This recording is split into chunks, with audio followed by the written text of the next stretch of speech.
शनैश्चरः स्वधाकारी छायाभुः सूर्यनन्दनः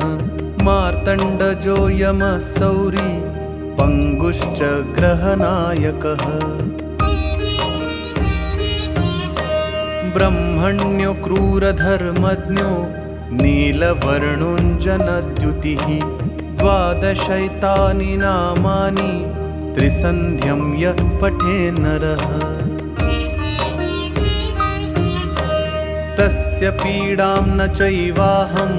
करिष्यामि न संशयः गोचरे जन्मलग्ने च वापस्वन्तर्दशासु च ॐ शनैश्चरः स्वधाकारी छायाभुः सूर्यनन्दनः मार्तण्डजो यमः सौरी पङ्गुश्च ग्रहनायकः ब्रह्मण्यो क्रूरधर्मज्ञो नीलवर्णोऽञ्जनद्युतिः द्वादशैतानि